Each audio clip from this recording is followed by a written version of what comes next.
Soy un chico, nací en el barrio, vine de la calle, vine buscando un sueño y para salir adelante con mi familia. Yo quiero salir adelante y yo quiero luchar. You are looking at the last images alive of a Guatemalan singer. On May 15th, 2024, he went out to perform a private show in an area controlled by gang members. He walked down the street, entered the agreed-upon location, and from that moment on, all contact with him was lost. The invitation, according to the authorities' main hypothesis, was not what it seemed. Hours later, the uncertainty began, and days later, the case shocked the country. This is the reconstruction of his story. We invite you to watch the following case to the end so you don't miss any details. The case of Farruko Pop. Every day we live with evil. We witness the darkest part of human behavior. The suffering caused by one individual to others is a constant presence in our society. In Criminal Investigators, we will delve into that dark side of humanity, bring the most perverse crimes to the screen, and try to enter the minds of those beings who commit the most terrible acts. I am Arturo, and today I bring you another case. But before we begin, I want you to tell me where you are watching us from. We really like to know how far these stories reach. Also, don't forget to leave a like and share this video if you think someone else might be interested. And now, let's begin. Jorge Sebastian Pop Chococh, better known as Farruko Pop, the name we will call him from now on, was born on October 20th, 2006, on the Caribbean coast of Guatemala, and was part of an indigenous community from that region. That small village where Farruko grew up was a rural, agricultural area where poverty was not an exception, but a part of daily life. His family did not escape that reality. From a very young age, he understood that in his house, every day counted, and that working in the fields was not an option, but a necessity. Since resources were scarce, that ended up directly affecting his childhood and his education. For his family, a day in class could mean a day without income, and sometimes even a day without food. So, being just a child, Farruko left primary school and started working in the fields. In short, in a community like that, destiny is usually written in advance, to be born, grow up, and die working the land. But Farruko dreamed of something different, because from a young age, he felt a deep connection with music. Songs were his escape, what made his hardest days brighter. And little by little, he began to imagine that he too could create those melodies that made him feel so alive. That was how, with the increasingly accessible arrival of cell phones and the internet, he found an unexpected window. He started uploading videos showing his life and his passion for music. Thus was born Farruko Pop, the name with which he began to make himself known on social media. What at first seemed like a simple attempt to have fun started to grow. Each video attracted more people. Little by little, a community formed that shared his clips, commented, and asked for a production company to give him a chance. A short video platform, capable of making content go viral in a matter of hours, became his greatest ally. And for the first time, Farruko saw a real possibility of changing his destiny. But his starting point was extremely difficult. Many people think they know poverty because they can't buy certain luxuries. But this boy's reality was much harsher. He couldn't afford to stop working for a single day, because that day could mean not eating.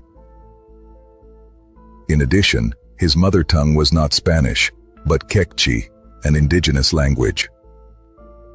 That, combined with his lack of academic training, made it hard for him to express himself fluently. The criticism didn't take long to arrive. Some called him ignorant, others mocked his way of speaking or his physical appearance. They told him to accept his place, to go back to the fields. But Farruko wasn't willing to give up. At 17, he made a radical decision: to leave his village to pursue his dream. So, with his family's blessing, some money, and a backpack as his only luggage, he set off for a city in the north of the country, where not only did he have no contacts, but not even a guaranteed place to sleep. The journey was long, on unpaved roads and with no guarantees of anything. During that time, he went hungry and cold, slept in precarious conditions, and faced the uncertainty of being completely alone. However, that same story of sacrifice began to generate more attention online. Many started to see him as someone who was truly fighting for his purpose. That was when a local production company decided to bet on him. It wasn't a big international label, but a studio that was also trying to make its way by promoting new talent. From the beginning, they understood that Farruko already drew an audience on his own, so they started documenting every step with a camera always on. However, turning him into a singer wasn't as simple as giving him a microphone and putting him on a stage. Farruko had a lot to learn. He didn't master music theory and even struggled to read fluently while singing. The producer, however, took on the challenge of training him, even though time was against them.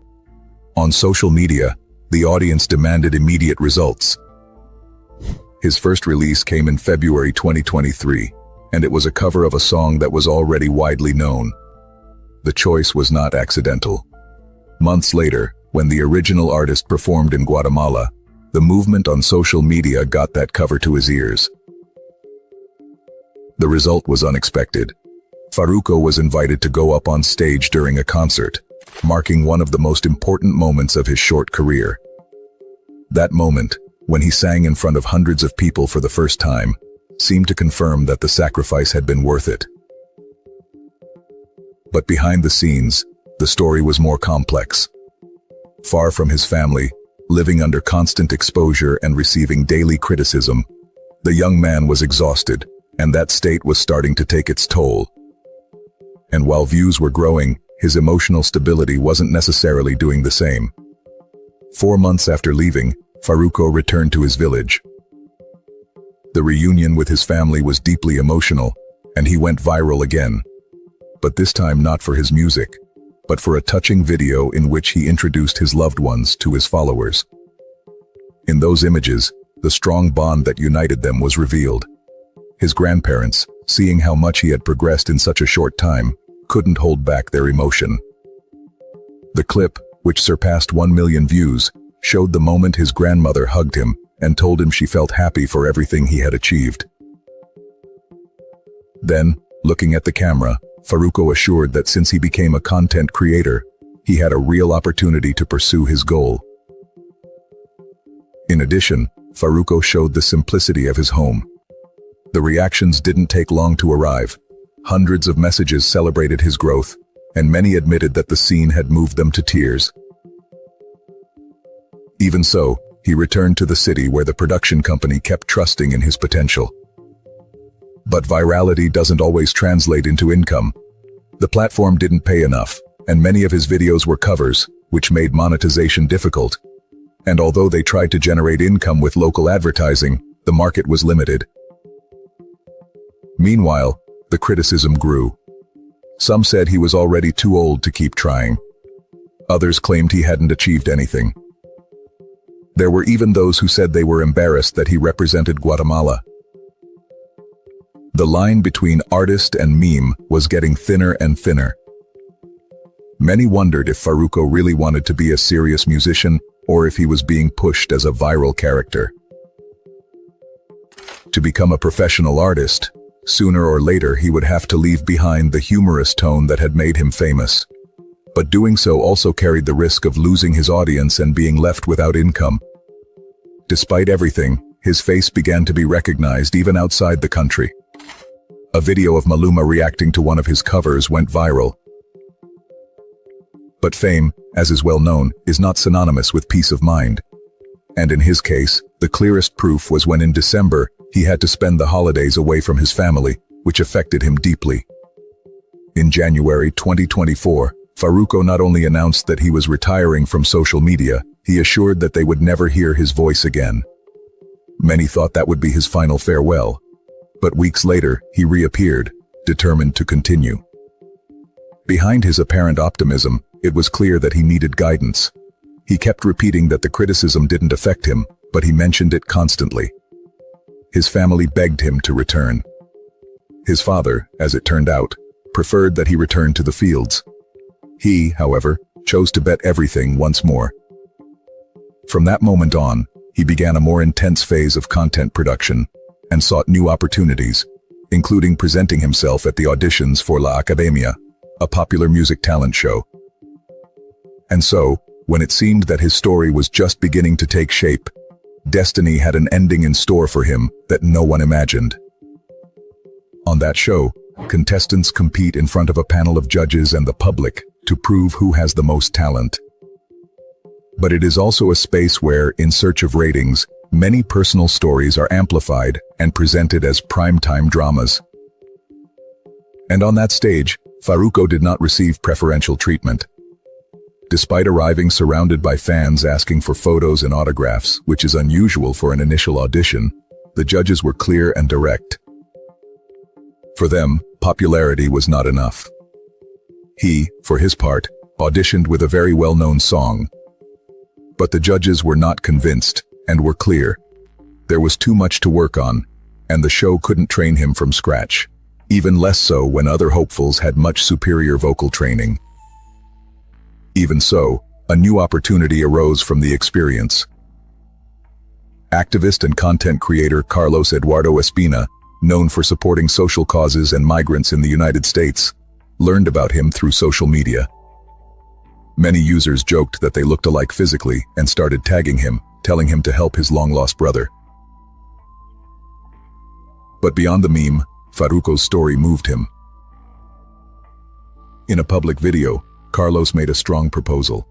He offered $10,000, or more if necessary, for Farruko to complete his formal education. The money would not be a free gift, but direct support to cover tuition, materials, and expenses related to his academic training.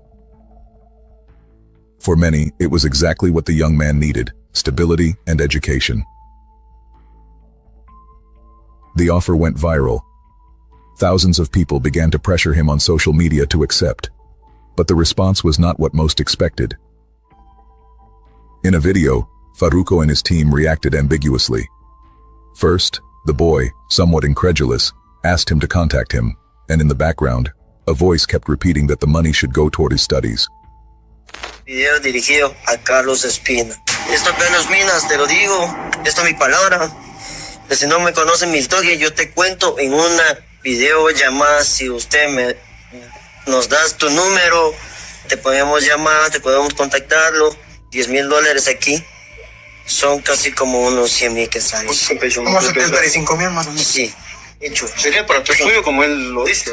But right after, Farruko talked about sharing the money, coordinating it as a group. Hay que compartirlo con la gente como Dios compartió con sus discípulos antes de muerto. Y gracias y bendiciones para todos ustedes. The message caused confusion. Carlos, in turn, responded by clarifying the conditions. The support would go directly to Farruko, not to third parties. Furthermore, the money wouldn't be handed over in cash without oversight. There had to be a clear study plan. And finally, he asked that no one suggest he wouldn't keep his word. As the days went by, the tone began to grow tense. From the outside, it seemed like Farruko's team was treating the offer as if they were doing the activist a favor by accepting it. Carlos, visibly uncomfortable, gave an ultimatum: 24 hours to publicly confirm if he accepted under those conditions.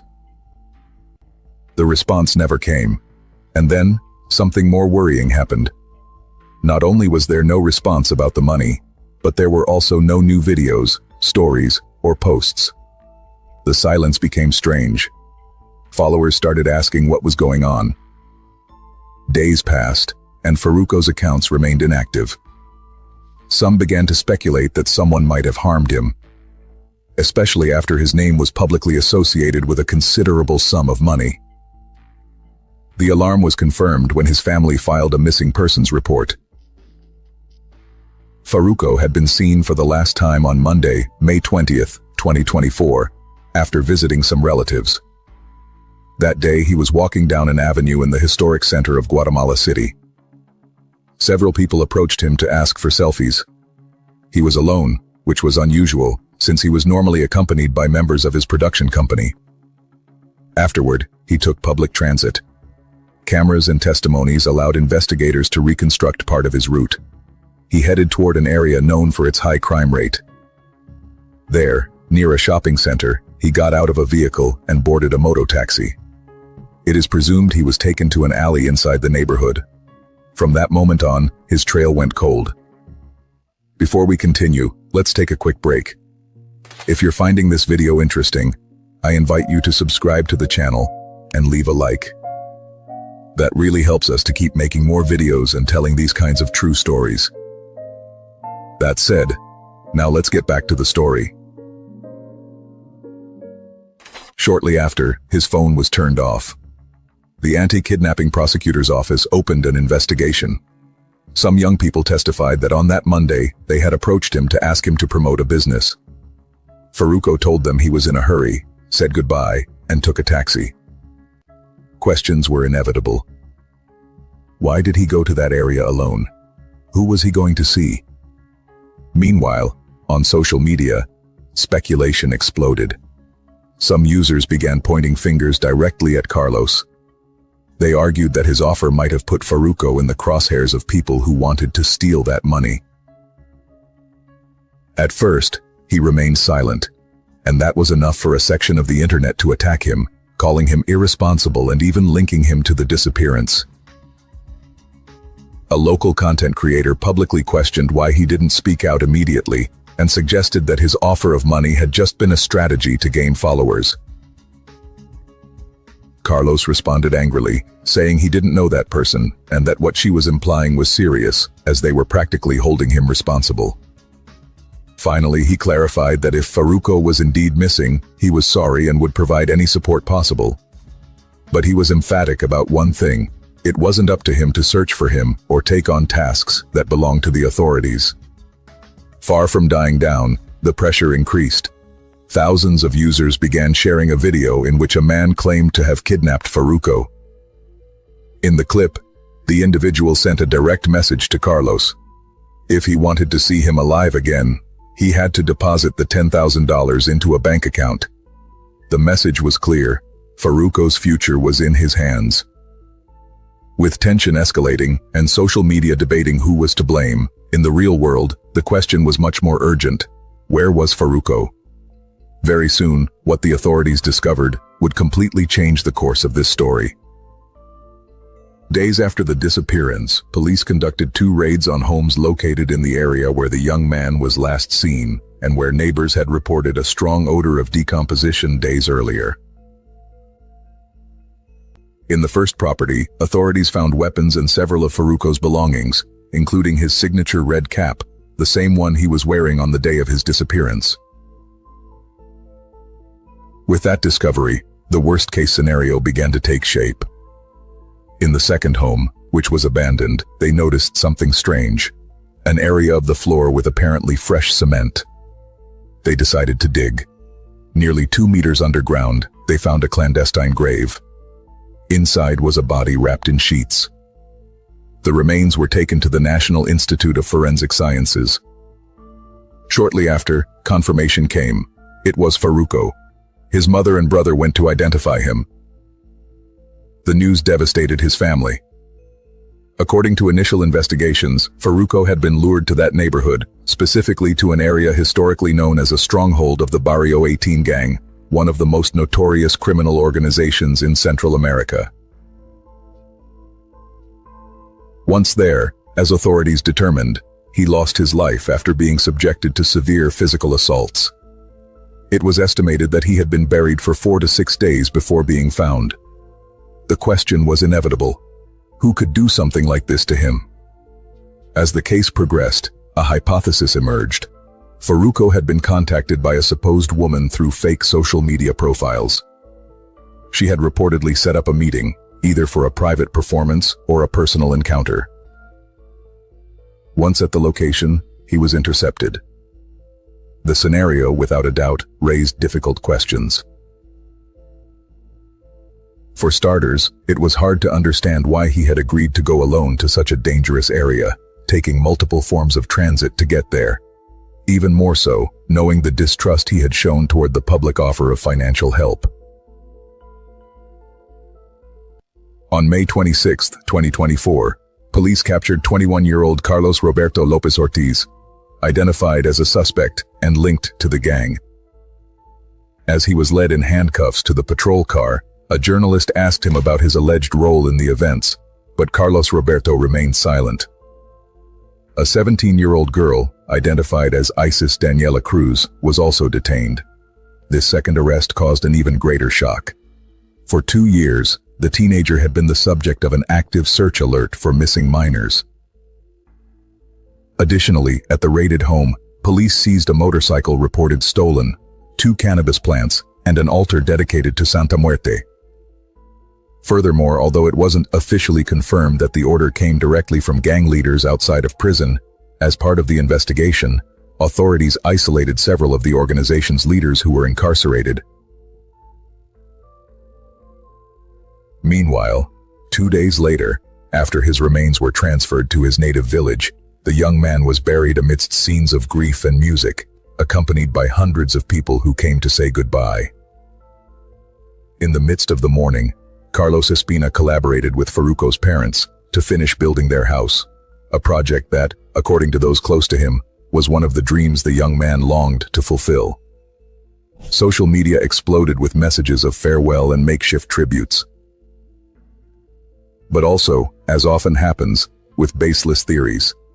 One of the strongest rumors pointed to Farruko's own brother, one of the last people to see him alive, as a possible accomplice. Days later, the brother, visibly shaken, made public statements denying any involvement and asking people to stop spreading false accusations. However, his serious face and reserved attitude were enough for some users to start analyzing every gesture and word. Additionally, he had received money raised by followers to help the family with expenses, and on the internet, that was enough to make him a suspect. To a large extent, the confusion arose because there was another singer with a very similar name who in the past had had public friction with Farruko. In a video that began circulating at the time, that young man said that if they were going to give Farruko money, they should give it to him instead because he actually wanted to study.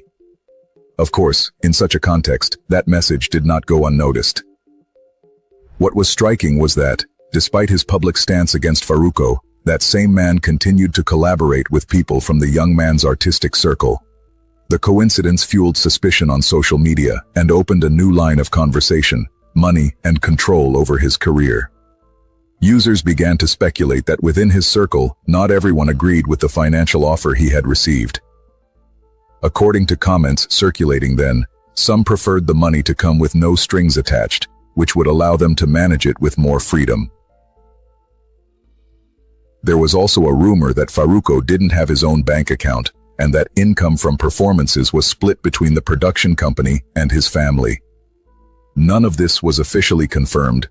However, on social media, the hypothesis gained traction that he had agreed to go to that neighborhood because he was promised that the payment for that supposed performance would go entirely to him. From that moment on, the digital conversation stopped focusing only on the crime and began to point to his inner circle, amidst accusations, theories, and distrust. In reality, meanwhile, the story took an even darker turn than anyone could have imagined. Because, for starters, the investigation began to reveal that more people were involved. From that moment on, the digital conversation stopped focusing only on the crime and began to point to his inner circle, amidst accusations, theories, and distrust. In reality, meanwhile, the story took an even darker turn than anyone could have imagined. Because, for starters, the investigation began to reveal that more people were involved. That was exactly what happened with the capture of 19-year-old Marcos Daniel Zunam, which in turn reinforced the suspicion that this wasn't an isolated incident, but part of something larger. In that regard, as the investigation progressed, Farruko's phone yielded another key piece of data. Upon reviewing his messages, authorities confirmed that on the day of his disappearance he had been in contact with a 15-year-old girl named Beverly Pineda.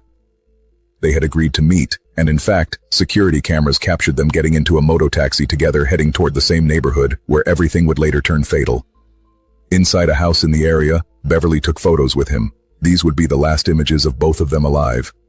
Shortly after, Authorities confirmed that the young girl's body was also found buried in the same sector. She had been the subject of an active missing persons alert for 50 days, and like Farruko, hadn't told her family where she was going that day. But the horror didn't end there. In that same sector, the body of another teenager, 16-year-old Ashlyn Soraya Sanyon, was found. For authorities, everything seemed to suggest that both girls were part of the criminal cell. There was someone who could shed light on what happened. Specifically, the last person to see Beverly and Farruko alive, the mototaxi driver. But that testimony never came. On the same day Farruko's body was identified, the mototaxi driver was also found dead. According to authorities, he had been shot multiple times. Thus, with the only key witness silenced, the case, which was already tragic, became an even more sinister puzzle. And then, the media began to mention a new name, Hilario Roberto Velázquez Arana, an 18-year-old identified as the alleged material author of the crime. Thus, with the only key witness silenced, the case, which was already tragic, became an even more sinister puzzle. And then, the media began to mention a new name, Hilario Roberto Velázquez Arana, an 18-year-old identified as the alleged material author of the crime. His name began to circulate alongside a video that many had already seen while the case was at the center of national attention, but which now took on a completely different meaning. It was a video call in which Hilario began by saying he was going to tell his side, what he saw, and what happened. I'm going to tell you my side, what I saw, and what happened. The clip raised more questions than answers. Who recorded it? Who decided to upload it? Was it an impromptu confession or a message directed at someone else? What was that Hilario was in communication with one of the gang leaders who was in prison. In addition, forensics revealed that his fingerprints were found near the crime scene. But the situation became even more dangerous when it emerged that he had allegedly tried to incriminate other gang members to reduce his own responsibility. That changed everything, because now he wasn't just wanted by the authorities, but also allegedly by members of the same criminal structure. From that moment on, a disturbing hypothesis began to gain traction, that several subsequent deaths were not coincidences, but attempts to eliminate potential witnesses. However, when that video came to light, Hilario was already a fugitive.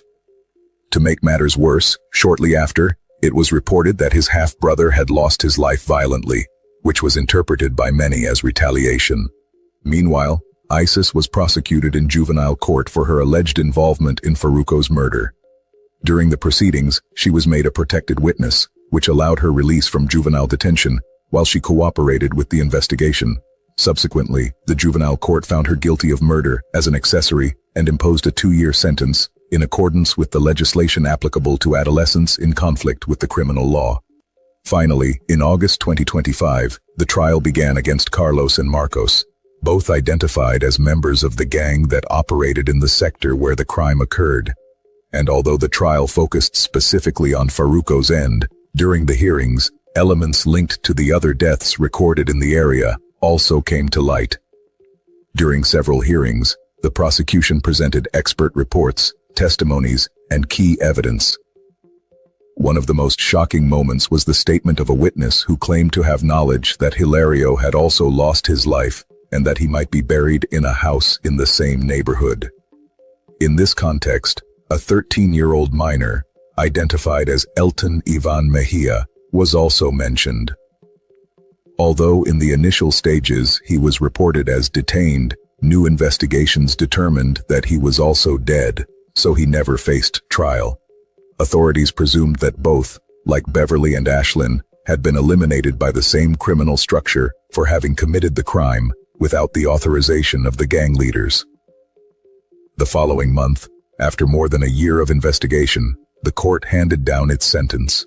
Marcos Daniel Zunun was convicted of murder as the perpetrator, with aggravating circumstances that included the use of minors in the commission of the crime, and received 29 years and 8 months in prison.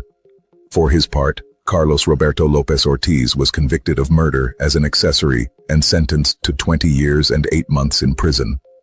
However, a gray area remains that is hard to ignore, and that is, although justice established responsibilities, it did not fully explain the web surrounding Farruko's sudden end.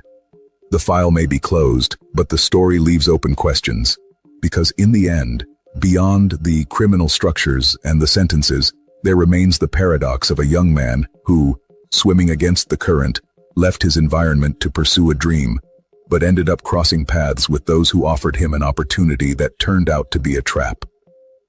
Thus, it was not the desire to grow that led Farruko to that fate, but the tragedy of crossing paths with the wrong people at the wrong time.